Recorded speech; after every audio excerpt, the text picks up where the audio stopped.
welcome back, boys and girls, to another Blitz Boys episode. I'm Cody Fuller here with Team Kitchen Fable. Glad to have you back. I know we skipped a couple weeks due to ProQuest, but we're glad to be back in the swing of things, bringing you some more content. Obviously, today's video is going to be based around Blitz. We actually recorded this one already, but we had a slight error in technology and weren't able to upload it due to some bad recording. However, today's gameplay is going to be a gameplay that was commented in the comments below by Upstart Goblin. So T, thank you for the comment. We take those seriously, and so we actually built a Levia deck today that we're going to play. But before we get there, I'm joined by Chad, who's up in Canada. Chad, go ahead. Hey, what's going on, everybody? Yeah, like we said, we've already recorded this episode once, but it kind of didn't get uploaded because of the audio issues and stuff. So we're just redoing the match. I was actually playing a different hero in that match. I've decided to just go with Old Faithful Viserai in Blitz this time around, and we're going to see how it goes. Yeah. I should have introduced you as Rodinat's winner, Chad. However, I failed to do so. So I didn't win the ProQuest. I only got second, so it's all good. Fair enough. Well, we're excited about this, and while Levia is not really necessarily a quote-unquote meta hero, we're happy to play around with some different builds. I actually think she's pretty viable, has some pretty strong components to her. Some of those were given to her in the newest set, Everfest here. So we'll go over some of the key cards that I think will help this match go well for me. Hopefully bring home the win. Swing Big was an attack action out of Everfest. It's a 2 cost for 8 damage, so well above rate, which Levia is all about, being well above rate in most of her attacks. She's very efficient. So 2 for 8 if it's blocked out entirely and does not hit. Unfortunately, the opponent does get a Quicken token, but most likely that's not a good block for them, and I'm getting really good value out of that, even if they do get the Quicken token. Writhing Beast Hulk is a Shadow Brute card. It's possibly a finisher for me, because if I do banish one of the 3 cards that I do banish when I play the card is a 6 power. It does gain Dominate, so I can possibly pump this up, or even a late game, if you have no equipment left over, just send it home for the win. And of course, if you're playing any brute, you have to be conscious of your life total and never go below 2. Reckless Swing can come back and get you. Chad, how about Viserai? What makes him tick? Yeah, that seems all pretty good. Writhing Beast will dominate. If you're playing Rolling Thunder, that could be really scary in the right situation. So I'm on Viserai. I'll be looking to do pretty much standard Viserai things, just in a Blitz shell. Looking to abuse Sonata Arcanix basically with a whole pile of rune chance if it comes up with Bloodsheath Skeleton. The interaction to make Sonata basically free and look at anywhere from 4 to 10 or 12 cards off my deck and just get free value. I brought in some of the new Everfest cards as well. I'll just highlight Revel and Runeblood. It's a 0 cost, and in the right sequence, this can make easily 4 or 5 rune chance, usually 5. Under Mortar Tide, it could make 7 rune chance and just really overextend on a turn and just shred opponents' hands and life point totals at the same time. So nothing really new and exciting from Viserai. These are all pretty normal cards from the Everfest meta, but I'll just be doing it inside of a Blitz package instead of CC. Sure. May you whiff on all your Sonatas. Let's go. Yeah, we'll see. All right, yeah, we're going to shuffle it up here and high roll for dice to see who gets to choose and who goes first. May you roll Snake Eyes. Let's go. Oh, 7. Got one of them. I did it! Hey-o. Snake Eyes, I win. I win, right? I'll be choosing to play first. I don't want to give Viserai a free option to just create 12 rune chance or possibly slam home some 14 points of damage. Yeah. I mean, I rolled Snake Eyes. We just have to go to game 2, right? I win. That's right. There we go. Oh, so I got some cool tech here that I'm trying out. I'm playing actually 1 Mandible Claw with 1 Arcane Lantern, and also playing a Null Rune Glove. So I'm actually playing AB2 here in this matchup. My build, this may indicate how my build's kind of designed here. I don't think I'm getting any way to Chad. We've played a couple matches already, but it's going to be more of a defensive build, so that's why I'm okay giving up some of the offensive power of my weapon to get an extra piece of Null Rune here. Chad, good luck. Have fun. I'm drawing 4, and bringing my Tunic to 1. Sure. All right. So, just like in Levia fashion, we're probably not going to come out of the gate swinging too hard, just because we do have some graveyard mechanics that we do need to in order to fuel some of our bigger turns. So there's a good chance that I just possibly Arsenal pass here, just not to just give you a chance to filter, and I think that's exactly what I'm going to do. I'm going to play a Sigil. We're going to gain 3 life. You'll need it. And then I will think I'm going to just pass the turn here for priority, and then Arsenal. Cool. It's like I just went first anyway. Just you have more life. Okay. Yeah, there we go. Okay. Over to you, Chad. Let's think about what I want to do here. That was a really weird open from you. Hopefully I I'm stuck going to you come home out with... the gates really greedy. Ooh, all right. And I'm going to pitch 6 resources. Oh, boy. Here we go. But I'm not going to use all 6. If I could just select a single card instead of both. I'm going to spend 4 of it, leave 2 float. So X will equal 2, and I'll reveal 2 plus 3 is 5 cards off the top. 1, 2, 3, 4, and 5.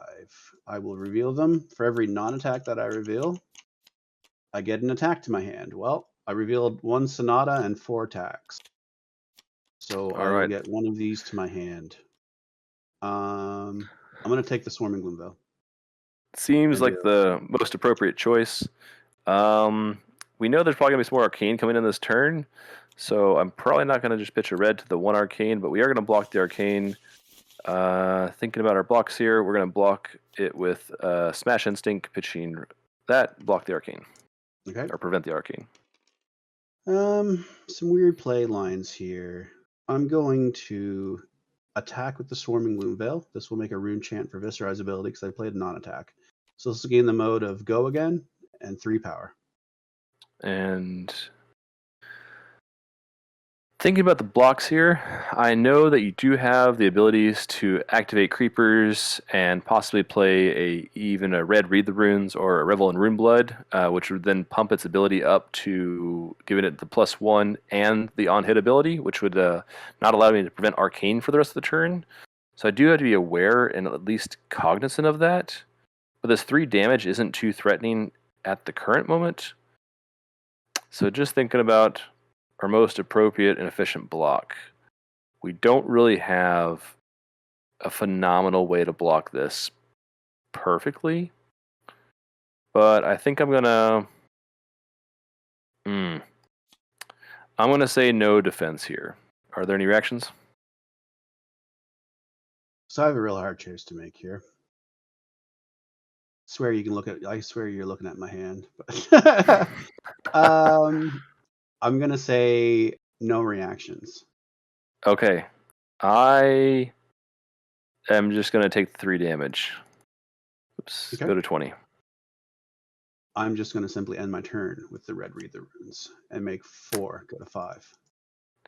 Fair enough. I could have activated creepers before he decided when he decided no blocks. I could have played that in the reaction step to make the rune chants before this dealt damage to activate all the modes and still follow up with Rosetta, maybe sneaking in an arcane effect of the Swarming Gloomveil. But I decided just to set up for next turn since this still is my first turn of the game. Yep, 5 rune chants, dealing some damage. I would say you're pretty happy with that turn. And I look across the board at 5 rune chants, and I don't look at that too kindly. So starting my turn, I'll take it to 2. We're just going to put a little bit of pressure on Chad's hand here by playing a Barrage and Beatdown, and this will intimidate 1 card from his hand. So we'll just pick a random card and temporarily banish that card. Gone. It's a red Barrage and Beatdown. This is not a typical card in Levia, but as you can see, there's a lot of cards that I'm playing, like Sigil of Solace, and some other cards that I've pitched, like Smash Instinct, that are not typical Levia cards. So obviously you can start to see that this is not a traditional quote-unquote Blood Debt Levia build. And we're just going to swing Mandible Claw here. We're going to kind of filter our hand by pitching a red and then a yellow card. We're not doing the buff. Yep. Correct. Yes. So it is a brute attack. So if Chad only blocks us with 1 card or possibly no cards, it is going to get the +4. So come in for 3 or 7, depending upon how you defend. That creates a weird dynamic too, because it's 7 power if I only block with 1 card, but if I block with 2 cards and block for even 5, he's basically stealing a card. That's right. I'm just making you look 2 cards. I take damage. Just make you feel bad no matter how you block. Yeah, that's tough. Although I could just take 7. Or it could block with I mean, armor. There's lots of choices. Your Viserai. It's true. I will block with grasp and this red meet and greet for 5. So I didn't block with 2 non-equipment, so I'll take 2. All right, so it gets the barrage of beatdown buff. I get a little bit of value out of that card, and I'll end my turn and pass it over to you. Okay. Get my intimidated card back. Looking at a 3-card hand with Viserai is not fun with 5 rune chance. It's not the greatest of turns, but I'm still going to fire off this Dread Triptych. So this has a whole lot of lines of text on it, but it says if I played a non-attack, I'd make a rune chant. So you really want to play a non-attack with Go again into this for more value. So I'm missing out on a rune chant or 2 from Viserai. But if I deal any point of arcane damage from these 5 right now, I'll make a rune. And if this hits, I'll make another rune. So it still is presenting 9 damage on a single attack. Yeah, I do have some interesting choices that I have to see across here. I don't want to let it just get an extra rune chant by letting him deal arcane. So trying to stop all that arcane is probably what I'm looking to do the most. I do have my Tunic turn coming up next turn, so it's kind of factoring into my blocking decisions here. But I am going to pitch for it, so I'll pitch a Reckless, and we'll pitch a yellow Wrecker Romp to block all 5 arcanes, so not to get additional value out of Dread Triptych. We're not going to defend Dread Triptych, so no defense. No reactions here. Yeah, and then we got a reaction here to make sure that you don't get the additional rune chant. So, but I stripped a lot of cards out of his hand, so I didn't do any damage, but he's not going to present a whole lot back. Yeah, we'll leave the mentality anyway. We will leave the card on top there. Sounds good. I'll move to Arsenal. Yep, Arsenal's good.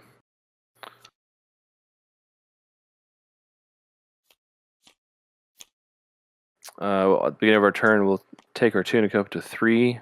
We'll go ahead and use our Tunic, gaining a resource.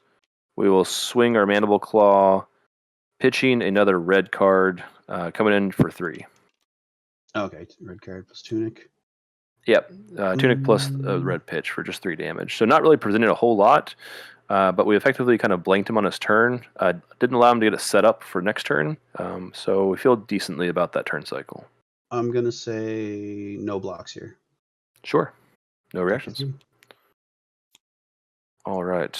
I have a pretty greedy hand that I wanted to keep, so we'll see what happens. All right. Because I'm going to play a Mordred-Tide. Yep, sounds like a greedy turn already. I'm going to activate the Grasps, pitching 2 reds to do so, but it's going to make 2 rune chants for Mordred-Tide. Yep. And I'll play Red Read the Runes and make 8 more. Wow. Or 6 more, sorry, going to 8. Yeah, I definitely didn't have a great turn to put pressure on that hand to make him take a bunch of damage to make that play, so that's not feeling too great. Over to you. Yep. We'll take our Tunic up to 1. And we're going to think about, we got some options here. I would say not the greatest of options. I would say my plan is really not to be all out on the aggressive. So we typically try to block with a couple of cards. Doesn't leave us a great series of cards in our hand, which is unfortunate. So we are going to unfortunately just swing our Mandible Claw, pitching a Fate Foreseen and a Pummel. I'm going to block with Skullcap and Bloodsheath Skeleton for 4. Yep, block is good. No reactions. Obviously not the greatest turn there. And I think we're about to pay dearly for it. I think you are. Over to you. All right. Well, this is what I discussed in the opening video. I'm going to just immediately break my Bloodsheath Skeleton. So my next non-attack action and my next attack action are both reduced by the amount of rune chants I currently control. I'm going to play this Sonata Arcanix. And I think I want to pitch into it for an extra card. I'll say yes. I'll pitch a blue into it. It'll leave 1 floating. So X will equal... I can't math right now. So I pitch 10 resources. X will be 5. Yeah. So I'm looking at 8 cards. Yep. So that's a 1, 2, 3. Great way to 4, fire off this turn. 5, 6, 7, and 8. All right. Become Mauvrion Skies. Incantation. He's got his non-attacks. Incantation. All right, let's see if all the 4 of these are attacks. I'll be doing good. Ninth Blade. Oh That's a gosh. big one. Oh gosh. Amplify. Mob Skies. And a Become. So Okay. not the greatest Sonata, but I got 2 of the best cards I probably could. So Yeah, I'll so put these 2 into my hand and deal 2 points of damage. 2 arcane. Yep, so since we're playing Arcane Barrier 2, we have the ability to block this damage, and in case he has a meet and greet in hand, we don't let him just get free value out of the meet and greet, but it will mean that we'll have to block 8 rune chants, so actually let's think about that. I think no matter what I do, I'm not going to be able to stop all of the arcane, but we know we're going to prevent some arcane along the way, so we might as well start here. Block 2 arcane. Okay, so that resolves. Sonata gets banished. I'm going to play a Lead the Charge.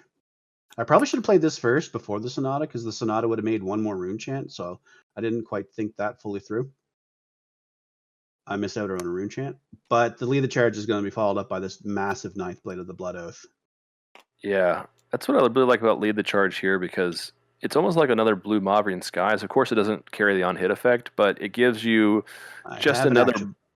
Yeah, it's another blue pitch, and it's an action point to give go again to so many attacks in Viserai, so many attacks that cost 2 or get reduced by runes. Yeah, so this is a really scary turn. I'm really just trying to effectively stay alive, I think. I think it's my main goal in this turn.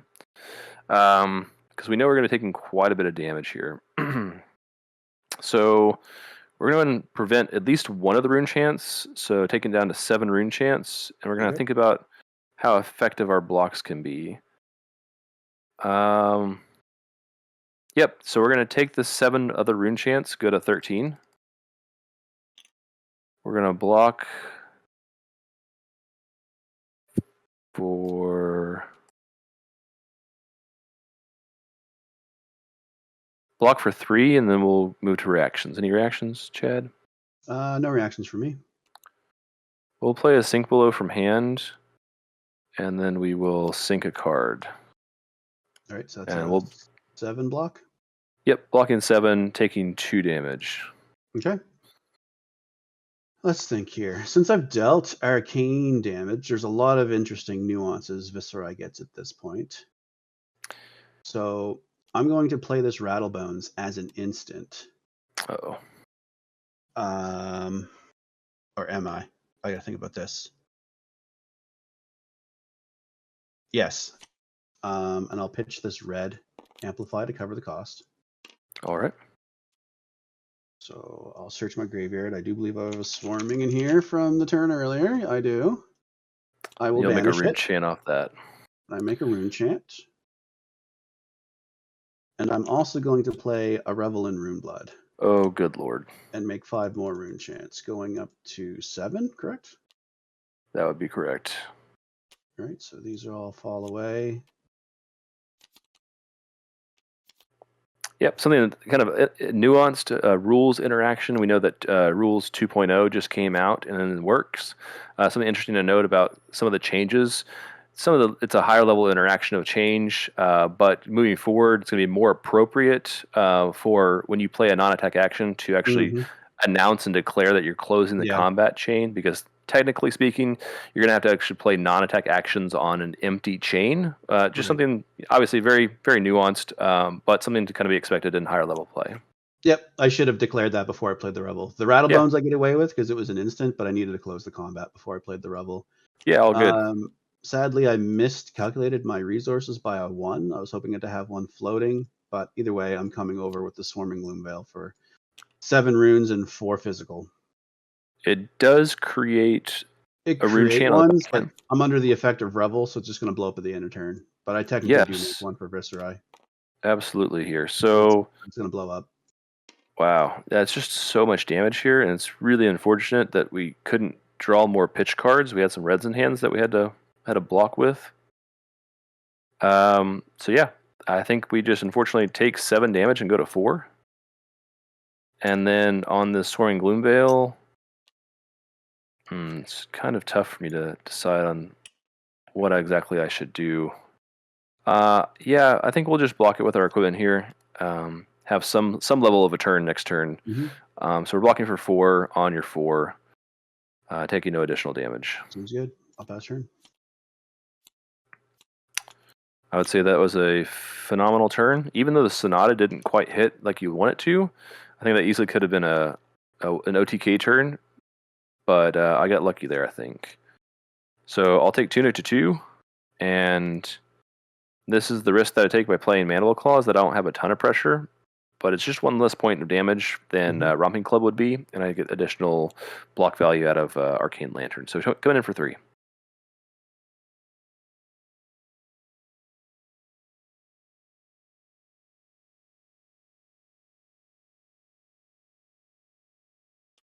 I'm going to block 3 here. Defense is good. We will pass it over to you and draw 4. All right.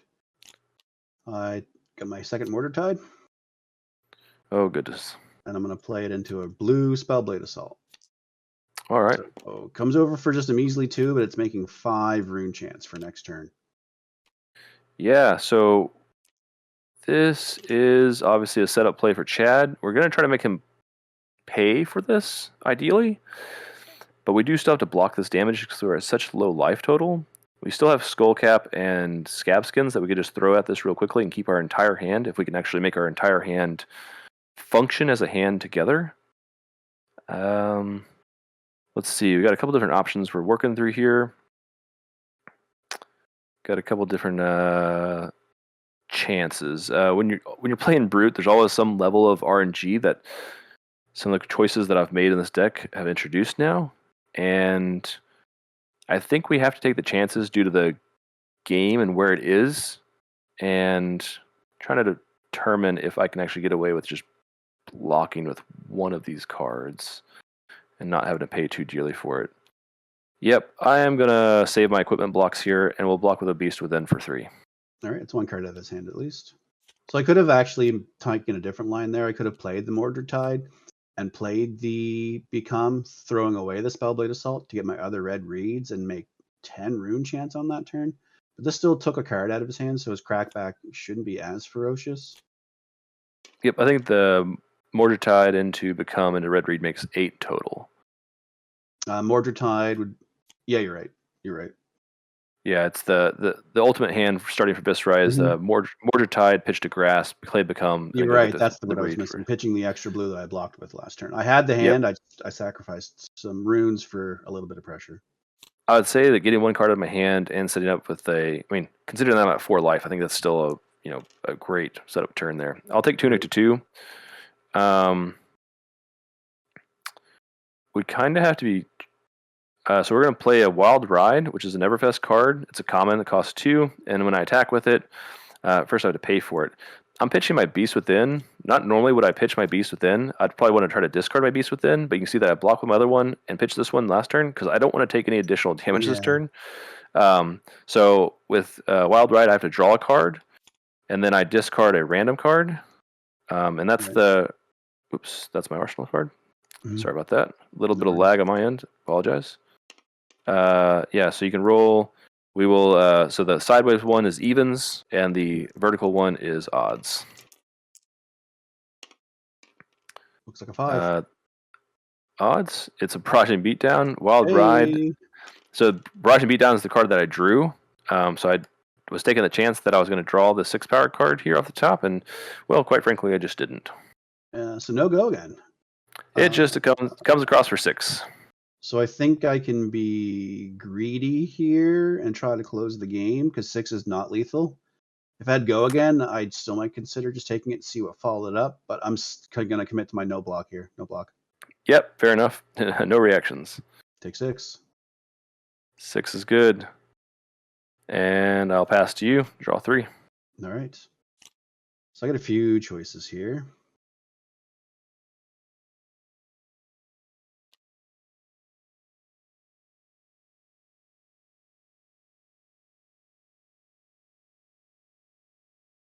Thinking about my play line. I could probably just save. No, I can't save any cards. I still need a pitch. So I'm going to open with a blue Mauvrian Skies. It's a great opener. Next Runeblade card, attack, go again. If it hits, it makes a rune chant, which is just a lot of pressure. And then it's going to go into a Mavrian Skies. So this comes over for 5 runes. I'll make 1 rune from the Viserai activation, which will give Swarming Gloomveil the Go Again clause again, which it didn't need. Thank you. So it didn't really do a whole lot, but it's guaranteed Go Again, and it's the non-attack sequence that I'm looking for. So coming across for 5 rune chance and 3 Go Again with the Swarming Gloomveil? That's correct. On hits, of course. So this is where, because he still has his creepers up, we got to be very cognizant of that. We're going to look through his discard pile here, because we do know that he's played 1 Revel and 1 Read the Runes red. He has 2 cards in hand, so he can easily have a blue pitch and a Revel, or a blue pitch and a Read. That would then make this come across for 4. On hit, it would create not only a 1 rune chant, but then prevent me from being able to stop Arcane for the rest of the turn. So just a significant amount of pressure overall. Not something I'm looking forward to dealing with. So we're trying to preserve as much life as we possibly can here. We've already taken his big turn. We stayed alive.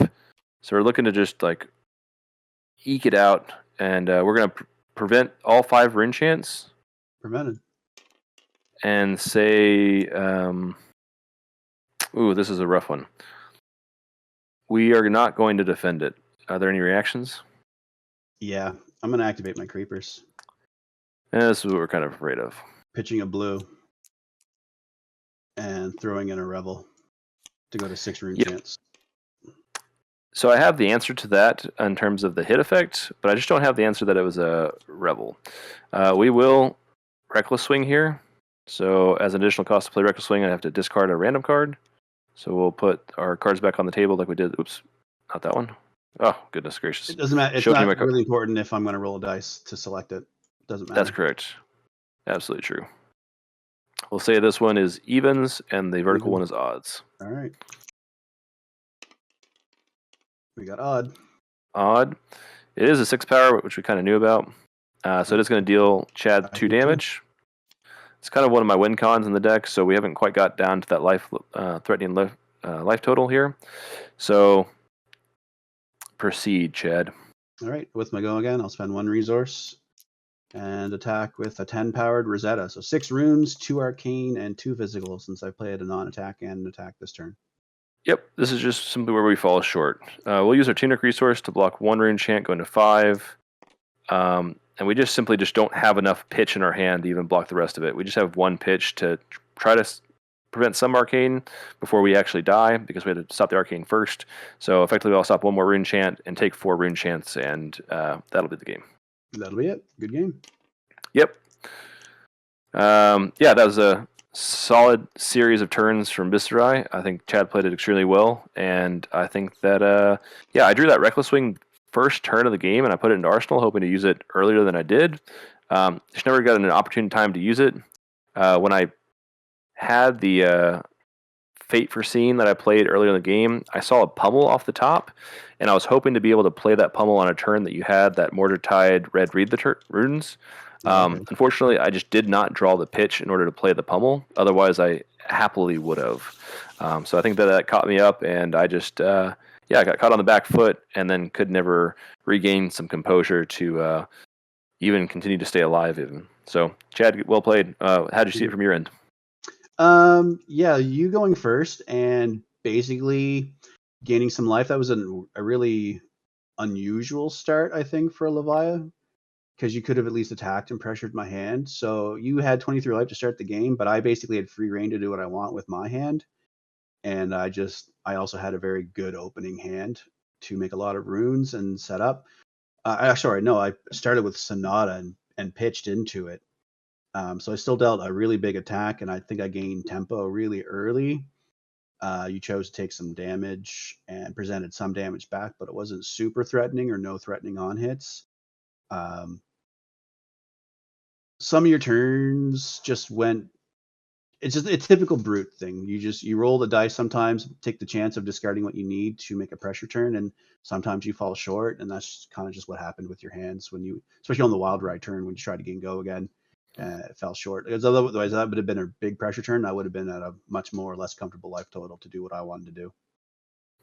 Yeah, definitely so. This is the first time playing the Mandible Claw with the Arcane Lantern. The deck overall is a defensive deck, kind of more of a defensive build. Obviously, playing Tunic instead of playing Husk. Husk is obviously meant for more aggressive matchups when you're playing things like Blood Rush Bellow, and you're playing a lot more heavier Blood Debt builds with way more Dread Screamers and things of that nature. I think where this deck kind of shines is maintaining a healthy life total through turns like 1 through 4, and being able to kind of set up for those later game turns to where I can actually absorb some damage and then come back with a more tempo like turn with a Dread Screamer of my own into like a dominated Riley Beast Hulk. That's kind of where this deck Yeah. shines. Didn't quite get to illustrate that in this matchup. Viserai is obviously a very versatile and flexible hero. You piloted extremely well. Had a great Sonata turn, even though you only hit 2. You made the Sonata turn work for you really well, and so well done, well played. I think that's where it shined. The turns where I was throwing like just kind of a mid-rangey style of attack, you were prepared to deal with. You'd easily pitch a blue or a yellow to stop most of the rune chance and take minimal damage.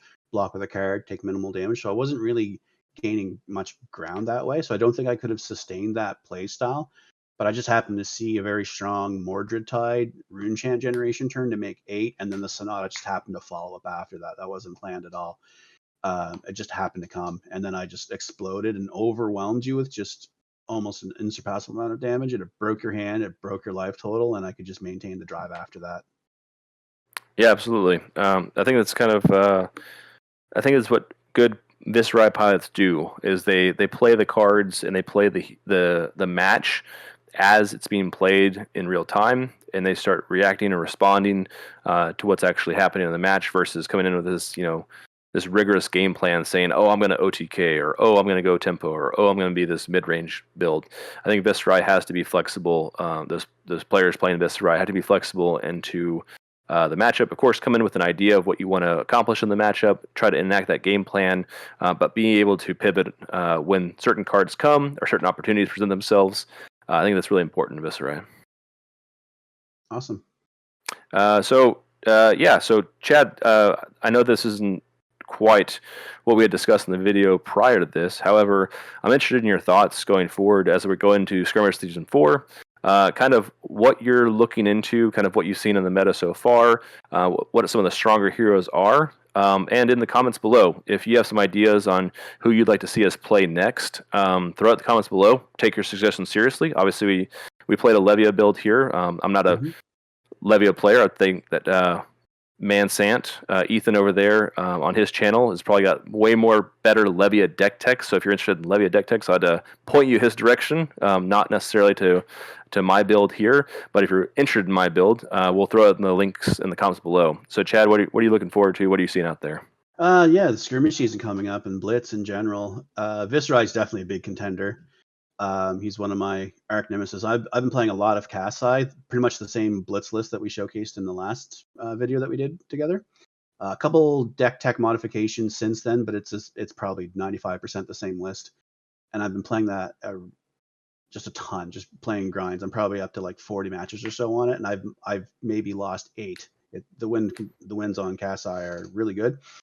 Viserai is the number 1 hero though that I lose to the most consistent. So I would say Kasai and Viserai are definitely in the top of the meta list right now. Your usual suspects like Ira are always still good. Kano is good, of course. Those are pretty much staples. Personally, I haven't had too much trouble with Oldham, but I can see how he would shine in the meta, so you'd always have to be aware of him. And I ran into a Frost Lexi deck actually that derailed my strategy, at least for Kasai. It just worked me really hard with Frostbites. So I wouldn't put her out of it, but there's definitely a lot of good, I would say, top tier heroes that can make a really big impact in the Blitz season. So I'm really excited and looking forward to it. Yeah, absolutely. I think there's so many great innovative builds out there right now that it just makes it so interesting that you can sit down across the table. Obviously, testing an idea and a theory out here with 2 different, an offhand and a weapon, but there's so many different combinations of weapons, so many different archetypes in Blitz, and Blitz is such a tempo styled format that when whoever gains that slight edge in the match.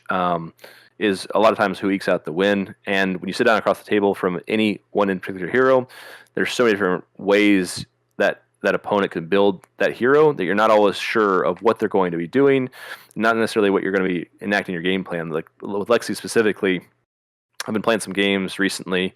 I've been working on a Prism build myself, and I went across a Lexi, and I wasn't sure if, like you said, it was going to be across, sitting across an Ice Lexi or a Lightning Lexi. And I think that's what makes it interesting. I think that's what makes it exciting. And like you, I'm looking forward to it. So tell us in the comments below. Tell us who you guys think are the strongest heroes, and if you want to hear a hero played or have us build a hero for a Blitz gameplay like this, let us know. We look forward to your comments below, and we'll see you in the next video. All right, Later, guys.